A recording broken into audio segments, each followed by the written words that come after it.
Assalamualaikum warahmatullahi wabarakatuh. Pada pertemuan mata kuliah Sosiologi Agama yang ke-6 ini kita akan membahas mengenai magi, sains, dan agama dalam masyarakat.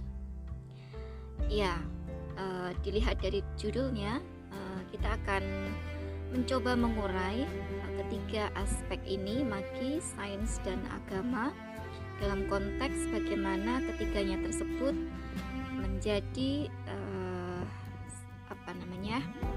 salah satu sarana untuk mengatasi problem sosial kemasyarakatan dan juga problem-problem dalam kehidupan pribadi manusia.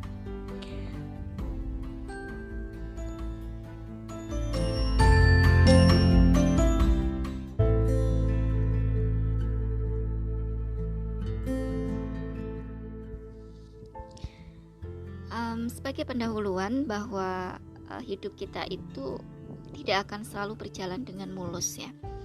Dalam artian bahwa banyak sekali mungkin keinginan kita, harapan kita, cita-cita kita yang tidak bisa kita hadirkan atau kita dapatkan dalam kehidupan kita. Ini mengandung arti bahwa manusia itu harus selalu siap dalam kondisi ketika terjadi sesuatu yang tidak dia inginkan. Contohnya kematian yang mendadak dari orang yang kita cintai misalnya. Hal tersebut tentu memberikan satu luka tersendiri ya bagi manusia secara emosional dan secara psikologis, bahkan mungkin juga secara sosial kalau kematian tersebut berada dalam sekup yang besar, misalnya karena bencana kelaparan, karena bencana peperangan, dan sebagainya. Atau mungkin juga manusia yang selalu menginginkan hidupnya sehat, sejahtera gitu ya, tapi kemudian dia mengalami sakit yang serius yang mungkin sains, ilmu kedokteran dalam hal ini belum menemukan obatnya. Misalnya kasus kita sekarang ya, problem pandemi yang sampai saat ini ternyata masih belum ditemukan solusi bagaimana mengatasinya, dan yang bisa kita lakukan pada situasi saat ini hanyalah beradaptasi ya dengan problem kesehatan yang saat ini cukup pelik ya untuk bisa diatasi oleh berbagai macam sistem dalam kehidupan manusia. Kemudian mungkin kita merasa kehilangan pekerjaan yang kita dapatkan, kehilangan posisi yang kita inginkan ya. Hal ini menimbulkan banyak sekali sisi psikologis yang perlu dibenahi dalam diri manusia ya, supaya dia tidak kemudian jatuh, dia tidak kemudian terluka lebih dalam, terluka lebih parah. Nah, agama, sains, dan kemudian magi ini menempati posisi penting dalam berbagai macam situasi ketegangan sosial yang tadi saya sebutkan contoh-contohnya. Nah, setiap masyarakat sudah pasti memiliki mekanisme tersendiri ya. Namun demikian yang akan kita bahas dalam hal ini adalah magi, sains, dan agama. Nah, untuk apa gitu ya? Untuk meredakan berbagai macam situasi ketegangan sosial tersebut. Manusia nggak mungkin dia bisa hidup dalam situasi terjepit yang terus menerus. Manusia nggak mungkin dia hidup berada dalam situasi ekonomi yang kurang menguntungkan dirinya secara terus menerus. Manusia juga nggak akan mungkin hidup dalam situasi bullying atau situasi dalam lingkungan pekerjaan yang tidak mendukung dia, atau mungkin dia punya problem dengan interaksi dengan berbagai macam tipikal manusia yang itu kemudian membuat dirinya menjadi sangat problematis dan mungkin juga mengalami luka yang sangat mendalam. Oleh karenanya magi, sains, dan agama ini menempati posisi penting dalam mengatasi problem-problem masyarakat tersebut.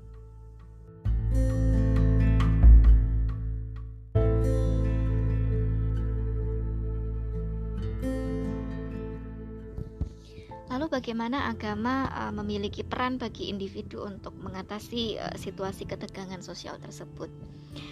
Sebagaimana yang sudah kita pelajari dalam beberapa materi yang kemarin, agama memiliki unsur supernatural yang tidak dimiliki oleh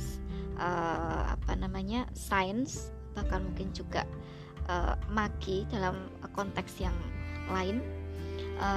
Dia bisa memberikan atau memunculkan harapan dan keyakinan baru kepada manusia, kepada masyarakat dalam menghadapi problem-problem hidup dan problem-problem sosial. Ini disebut oleh Nottingham sebagai latent function atau fungsi tersembunyi, dan foxhole religiousness, tempat berlindung. Agama menjadi tempat berlindung bagi manusia, ya, agar supaya dia tidak mendapatkan ketegangan sosial yang lebih lanjut, yang itu akan semakin menimbulkan berbagai macam luka dalam dirinya maupun dalam masyarakat. Ada beberapa contoh yang bisa kita dapatkan. Yang pertama adalah misalnya dalam sistem ekonomi, kegagalan panen. Hal ini dapat menyebabkan siklus ekonomi dalam masyarakat itu terhambat. Misalnya kegagalan panen cabai misalnya, ya, sehingga misalnya produk cabai yang tumbuh, yang dihasilkan itu tidak sebagus yang diharapkan karena terjadinya banjir misalnya, ya. Tapi agama bisa memberikan janji, ya, kepada manusia, kepada sistem ekonomi, kepada masyarakat, bahwa di balik kesulitan, ya, di balik berbagai macam musibah atau kegagalan ekonomi yang terjadi pada suatu masyarakat itu ada janji-janji bahwa di balik itu akan ada hal lain yang tidak terduga yang bisa menjadi solusi dari sistem ekonomi yang terhambat tersebut. Misalnya kalau dalam agama Islam, dalam Quran surat At-Tolak ayat 2-3, barang siapa bertakwa kepada Allah, niscaya dia akan membukakan jalan keluar baginya.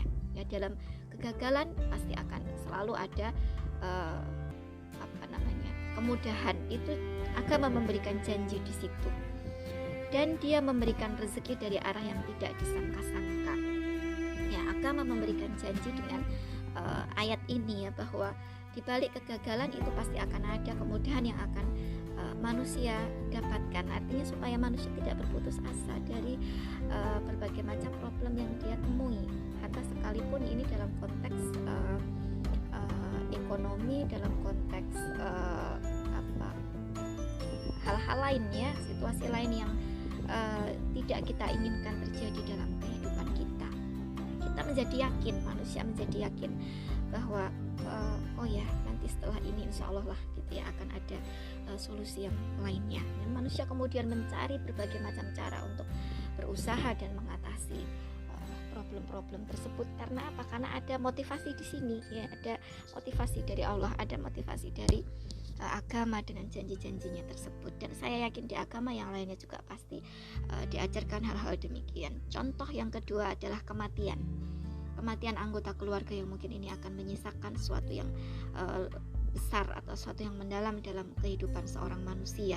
Agama itu bisa menjadi penjelas kenapa kok ada situasi yang tidak kita inginkan itu terjadi mendadak dalam kehidupan kita. Misalnya kematian, ketika anggota keluarga kita diambil oleh Allah, gitu ya. Tiba-tiba saja, ya, ketika misalnya kita mengharapkan seorang anak, ya, secara dalam waktu yang sangat lama, tapi kemudian ketika kita mendapatkannya tiba-tiba Allah mengambil amanah tersebut, ya, atau orang tua kita yang selama ini cukup dekat dengan kita, gitu ya, Allah mengambilnya, ya, dan melalui peristiwa kematian yang sangat mengguncang dalam kehidupan manusia. Tidak ada sesuatu yang lebih mengguncang dalam diri manusia selain kematian itu sendiri, saya kira, gitu ya. Atas sekalipun persoalan ekonomi itu tidak semengguncang kematian. Nah, agama memberikan penjelas kenapa kok ada kematian, kenapa kok ada situasi yang tidak kita inginkan terjadi dalam hidup kita. Misalnya kalau dalam agama Islam, Quran surat An-Nisa ayat 78, di mana saja kamu berada, kematian akan mendapatkan kamu, kendati pun kamu berada di dalam benteng yang tinggi lagi, kokoh. Nah, ini menjadi penjelas bagi kita bahwa kematian itu akan selalu mendatangi kita dimanapun kita berada, pada usia apapun, tidak peduli pada situasi apapun kita sedang berada saat ini ya. Ini agama memberikan kepada kita penjelas ya, bahwa segala sesuatu yang terjadi dalam hidup kita itu ada penjelasnya. Tidak hanya dalam konteks kematian, kita mengalami problem dengan orang lain, kita mengalami situasi sosial atau lingkungan sosial yang tidak mendukung kita ya. Misalnya kita berada dalam situasi yang tidak diuntungkan karena kita memiliki kekurangan fisik dibandingkan dengan yang lain, kemudian kita mengalami workplace bullying misalnya ya, kita dibully misalnya. Ini kan situasi yang tidak kita harapkan, tapi ketika kita menjadikan agama itu sebagai foxhole, religiousness, tempat berlindung ya, kita akan mendapatkan penjelasan ya dari situasi yang tidak kita inginkan tersebut, dan akan menjadi penenang untuk kita. Kita menjadi lebih bersemangat gitu ya dalam menghadapi hidup, menjadi lebih termotivasi, tidak kehilangan harapan, karena yang membuat kita hidup, yang membuat manusia hidup terus hidup dalam tanda kutip, itu adalah harapan. Kalau kita nggak punya harapan, kita tidak punya sesuatu yang bisa kita andalkan ya, menjadi tempat kita berlindung, menjadi tempat kita berkeluh kesah ya. Dalam konteks ini adalah agama, mungkin kita sudah mengakhiri hidup kita gitu ya. Banyak cerita-cerita dari masyarakat tradisional, masyarakat primitif ya, bahwa kematian itu adalah sesuatu yang sangat besar melukai anggota keluarga, dan mereka menggunakan berbagai macam sarana, misalnya meratapi ya. Kalau dalam konteks zaman modern sekarang ini, masyarakat tradisional dan masyarakat modern masih menyelenggarakan beberapa ritual keagamaan untuk mengenang kematian anggota keluarga, dan bahkan juga memberikan pengingat gitu ya pada manusia bahwa suatu saat kita pasti akan menghadapi kematian. Yang ketiga, contoh yang ketiga, misalnya kita kehilangan pekerjaan, Quran surat Yusuf ayat 87 ya, dan janganlah kamu berputus asa dari rahmat Allah. Artinya apa? Agama ini memiliki kekuatan non empiris untuk memunculkan harapan pada manusia, tadi yang sudah Bu jelaskan di contoh-contoh sebelumnya ya. Jadi kehilangan apapun, kehilangan pekerjaan, kehilangan uang, kehilangan pacar gitu, kehilangan apapun lah yang ada dalam hidup kita, agama itu memiliki fungsi non empiris ya, memiliki fungsi yang bisa memberikan kita kekuatan baru dan harapan baru untuk terus hidup.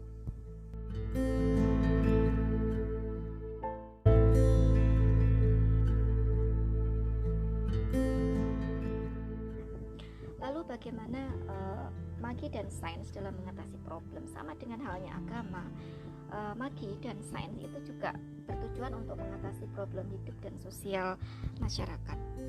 Kalau magi itu dia lebih sifatnya teknis ya, sama dengan sains juga, namun magi ini memiliki kekuatan supernatural juga, sama halnya seperti agama, tapi kekuatan supernatural yang dimaksud di sini adalah seperti misalnya sihir ya, yang digunakan untuk mengatasi masalah-masalah hidup manusia atau masyarakat masih mendatangi unsur-unsur magi dan para pelaku magi ini untuk mengatasi problem hidupnya, bahkan dalam masyarakat modern sekalipun. Sedangkan sains itu juga sama, memiliki tujuan praktis untuk menyelesaikan problem sosial kemasyarakatan. Kemiskinan misalnya, sains mengatasinya dengan program pemberdayaan. Kesehatan misalnya, sains mengatasinya dengan vaksin, dengan obat-obatan. Kemudian problem politik misalnya, sains mengatasinya dengan teknik-teknik ilmu-ilmu politik yang sifatnya praktis, yang bisa digunakan oleh para politisi untuk mengatasi problem politiknya. yang metodenya ini jelas berbeda dengan Magi dan agama. Dia lebih empiris dan lebih ilmiah, bahkan mungkin juga sudah diuji terlebih dahulu sebelum ia diterapkan kepada masyarakat, dan tentu saja dapat dipertanggungjawabkan kelayakan dalam penerapannya. Nah, Magi itu tidak selalu dilakukan oleh masyarakat tradisional, demikian pula sains. Masyarakat tradisional itu mereka juga masih menggunakan, tapi mereka juga menggunakan metode ilmiah ya dalam beberapa aktivitas sistem sosial mereka, sistem ekonomi misalnya. Kita tidak bisa menyangkal bahwa masyarakat tradisional, para petani itu juga menggunakan metode-metode ilmiah dalam bercocok tanam, meskipun mungkin belum ditemukan istilah seperti halnya dalam ilmu pertanian begitu ya. Begitu pula dalam masyarakat modern. Masyarakat modern saya yakin tidak akan ada yang menyangkal bahwa masih ada orang-orang tertentu yang menggunakan Magi dalam mengatasi problemnya, problem politik, problem hidup ya. Kalau sudah benar-benar putus asa ya, kita sering melihat fenomena di sekitar kita, banyak berita bagaimana manusia modern masih menggunakan Magi untuk mengatasi problem-problem hidupnya. Namun Magi dan sains seringkali tidak mampu mengatasi ketidakpastian hidup. Dia nggak bisa ngasih janji bahwa metodenya ini dapat mengatasi hidup manusia, meskipun dalam hal tertentu bisa mengatasi. Magi misalnya kadang-kadang kan juga gagal ya dalam mengatasi problem, misalnya Magi hitam gitu ya, black magic misalnya, sihir, kekuatan sihir. Ternyata itu juga bisa balik lagi kepada yang menyihir ya, dia gagal dalam mengatasi persoalan kliennya. Dan Magi seringkali ditujukan untuk kepentingan bisnis dan ekonomi. Sementara agama itu memberikan kekuatan kepercayaan kepada diri manusia dalam mengatasi situasi ketegangan. Ini kata Malinowski seperti itu. Malinowski seorang antropolog yang dia banyak meneliti suku-suku di pedalaman ya, yang sifatnya non empirik. Titik acuannya adalah sesuatu yang transendental.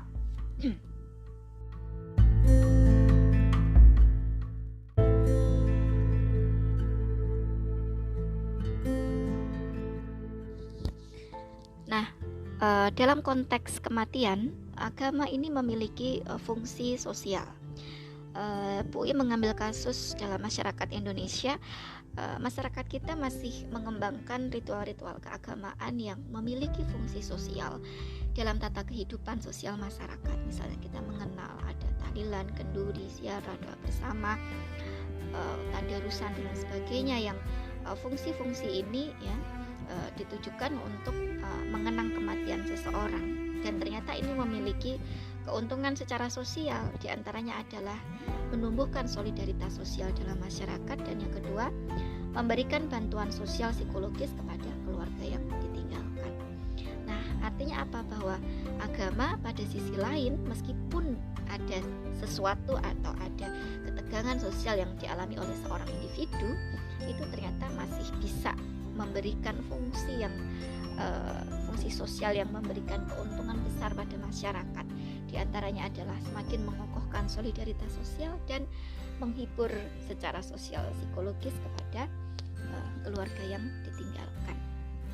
Nah, yang terakhir adalah deskripsi di atas apa yang kita pelajari tadi memberikan makna baru bahwa ternyata agama itu selalu hadir dalam berbagai macam situasi manusia. Agama memiliki peran sosial dalam mengatasi berbagai ketegangan di masyarakat. Bahkan ia bisa menjadi unsur pengikat solidaritas sosial dan memberikan kekuatan psikologis kepada masalah pribadi manusia. Mungkin itu mata kuliah kita pada materi Magi, Sains, dan Agama. Semoga mencerahkan. Mohon maaf jika ada kekurangan. Wassalamualaikum warahmatullahi wabarakatuh.